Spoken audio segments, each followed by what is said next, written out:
अपने संस्था के जो अनुशासन है उससे बंधे हुए लोग हैं और सेक्रेटरी स्टाफ साइड होने की वजह से हमारी बाध्यता है कि जब तक हम लोग किसी नतीजे पर ना पहुंच जाएं तब तक हम लोग इसके बारे में कुछ नहीं कर सकते हैं।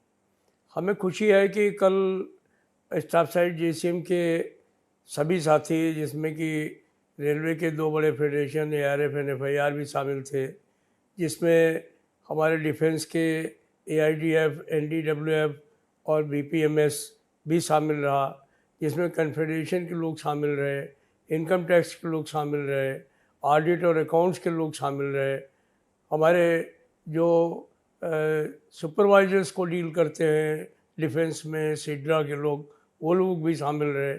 तो तमाम लोगों ने मिल करके और काफ़ी ब्रेन स्टॉर्मिंग किया और अल्टीमेटली हम लोग जो है वो फिटमेंट फैक्टर को 3.833 पर लाने की सहमति हुई है।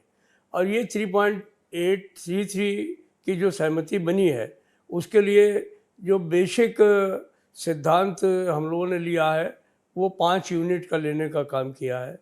और ये जो 5 यूनिट की बात हम लोगों ने की है वो भी अपने आप नहीं की है। अभी पीछे इसी सरकार ने स्वयं एक कमेटी बनाई थी। उस कमेटी ने इस बारे में एक बात को कहने का काम किया कि इस कमेटी ने ये अपनी रिकमेंडेशन दी कि परिवार में माँ बाप को भी शामिल किया जाए।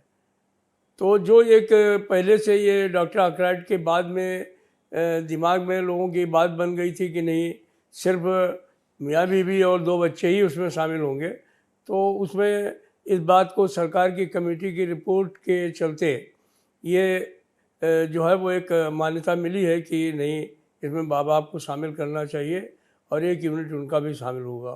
तो उसको शामिल करने के बाद में जब हमने 5 यूनिट पर इसका कैलकुलेशन किया है तो फिटमेंट फार्मूला जो है वो सर्वसम्मति से 3.833 जो है वो हुआ है।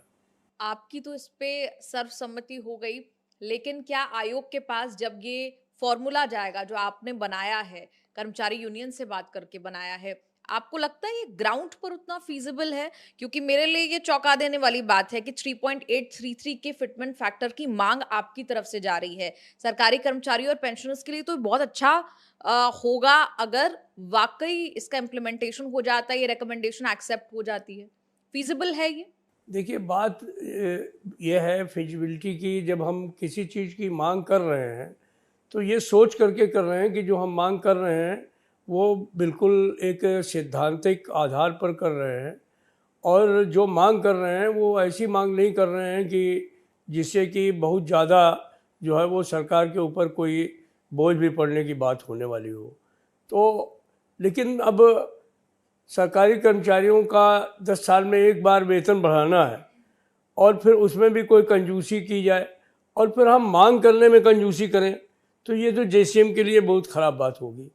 तो हम लोगों ने जो भी मांग रखी है सरकार के सामने उसको बाकायदा प्रूव करेंगे और उसका बाकायदा जस्टिफिकेशन देने का काम करेंगे और आशा करेंगे कि सरकार भी हमारे साथ न्याय करेगी, क्योंकि सरकार बराबर ये बात कहती रहती है कि सबका साथ सबका विकास। तो सबके विकास में तो हम भी शामिल हैं और हम देश के विकास में भी शामिल हैं। ठीक है, सरकार के सामने, आयोग के सामने आपने कहा जस्टिफाई करेंगे। फिलहाल मंच पर आप हैं न्यूज़ तक के, यहाँ से बैठकर कैसे आप जस्टिफाई करेंगे? कैसे आप पहुंचे इस नंबर पर 3.833? क्या बात हुई? कहाँ से कैसे-कैसे सुझाव आए और फिर ये नंबर फाइनल हुआ? हमने आपको पहले ही बताया कि पिछली बार भी हम लोगों ने 3.26 की मांग की थी। वो डॉक्टर आर्कराइट फार्मूला जो है उसके बेस पर था। डॉक्टर आर्कराइट का एक साइंटिफिक फार्मूला है, हालांकि वो फार्मूला आज की तारीख में कई मामलों में बिल्कुल जो है वो मेल नहीं खाता है आज की नीड से। तो जब भी हम लोग इस बारे में विचार करते हैं कि हमारी तनख्वाहों का गणना या आकलन किस हिसाब से होना चाहिए, तो ठीक है, डॉक्टर आर्कराइट फार्मूला एक बेस जरूर बनाता है, लेकिन जो वर्तमान परिस्थितियों में चीज़ें बदली हैं, हमने उन सारी चीज़ों को सामने रखने का काम किया है। उदाहरण के लिए सबसे पहली शुरुआत जो है वो खाने से होती है कि आप जो है वो इतने कैलोरी भोजन आपको चाहिए जिससे कि आप और आपका परिवार जो है वो स्वस्थ बना रहे, उसको न्यूट्रिशस फूड मिले। तो इसलिए जो सारी चीज़ें हैं उनको दिमाग में रखा जाता है। लेकिन आज के दिन में वो पुराना ज़माना ख़त्म हो गया है। खाने की जो है पद्धतियाँ बदल गई हैं। जो बच्चे लोग हैं उनका भोजन का सिस्टम अलग हो गया है, बूढ़े लोगों का अलग हो गया है।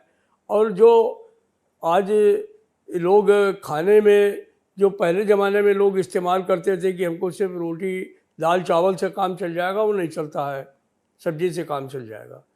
तो इन सारी परिस्थितियों को हमारे लोगों ने विचार किया है कि भाई जो आज के दिन में ज़रूरतें हैं खाने के मामले में, उनमें उनकी कीमतें क्या होंगी, उन जीन्स का क्या होगा।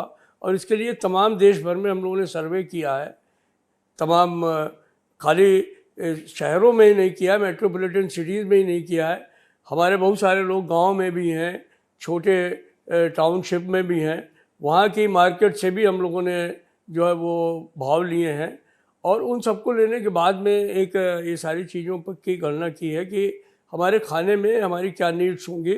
और ये जो जोमेटो और आज के ज़माने के बच्चे जो हैं वो फ़ौरन ऑर्डर करके तुरंत मंगवाने का काम करते हैं, उन सारी चीज़ों को भी सामने रख करके जो है खाने का हिसाब लगाया है। दूसरी बात यह है कि एक ज़माने में जब डॉक्टर आर्कराइड आया था तो उसने ये सोचा था कि, और ये बात लिखा पढ़ी में है कि हम थान के कपड़े का हिसाब लगाते थे कि एक परिवार में अगर 4 लोग हैं तो वो 4 लोगों पर साल भर में कितना कपड़ा खर्च होगा। और उसके लिए कहते थे एक थान कपड़ा जो है वो ले लिया जाएगा, उसी की अंडरवेयर बन जाएगी, उसी की जो है वो जो है बनियान बन जाएगी, उसी का कमीज बन जाएगा, उसी का पैजामा बन जाएगा। तो ये उस ज़माने की सोच थी।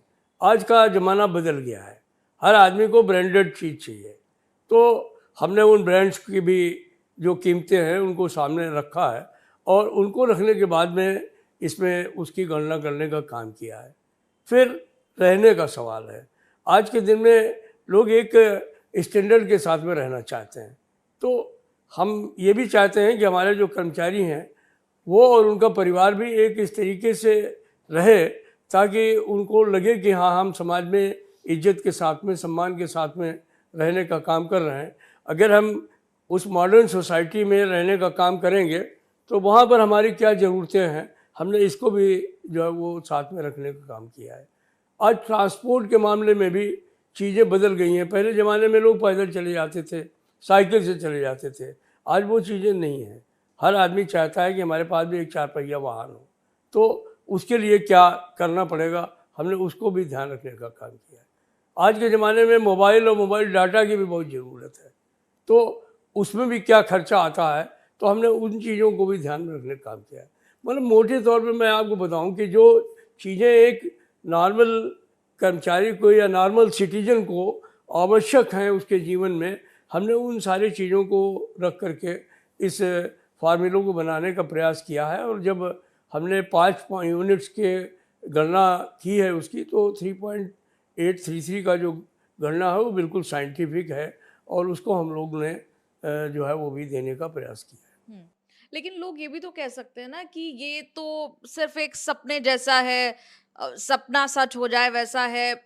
ऐसा होगा भी कि नहीं, कि मुंगेरी लाल के हसीन सपने जैसा तो नहीं है कि दिखा दिया और। देखिए ये बात बताएं निधि कि जो अगर हम सपने देखेंगे नहीं तो पूरे कैसे होंगे। जब आदमी सपना देखेगा तभी पूरा करेगा। हमने पहले वेतन आयोग में एक सपना देखा, कुछ थोड़ा सा हम लोगों को मिला, फिर दूसरे में कुछ हुआ, झगड़े भी हुए। तीसरा वेतन आयोग आया, उसने कुछ थोड़ा सा इम्प्रूवमेंट किया। हमारी जो परिस्थितियां थीं, देश की जो परिस्थितियां थीं, आर्थिक स्थितियां थीं, उन्होंने भी कुछ थोड़ी सी दिक्कतें पैदा की। फिर चौथे वेतन आयोग में आए, थोड़ा सा इम्प्रूवमेंट हुआ। फिर 5वें वेतन आयोग में आए, एक सपना देखा, कुछ थोड़ा सा उसमें बढ़ कर के काम हुआ। फिर एक बड़ा सपना देखा 6ठे वेतन आयोग में, तो कुछ ऐसा हो गया कि जो सपना पूरा होता हुआ नज़र आया। 7वें वेतन आयोग में एक सपना देखा, कुछ ज़्यादा नहीं मिला लेकिन एक ऐसा भी नहीं है कि कुछ मिला नहीं। एक जो है वो जो अपेक्षा करते थे उतना नहीं मिला, लेकिन कुछ ना कुछ तो मिला। अब 8वें वेतन आयोग में हम सपना नहीं देखें तो वो भी अच्छी बात नहीं है। हमें पूरी आशा है कि हम जो सपना देख रहे हैं वो सपना जो है वो सिर्फ सपना नहीं है, वो हकीकत है। और जब उस सवाल को लेकर के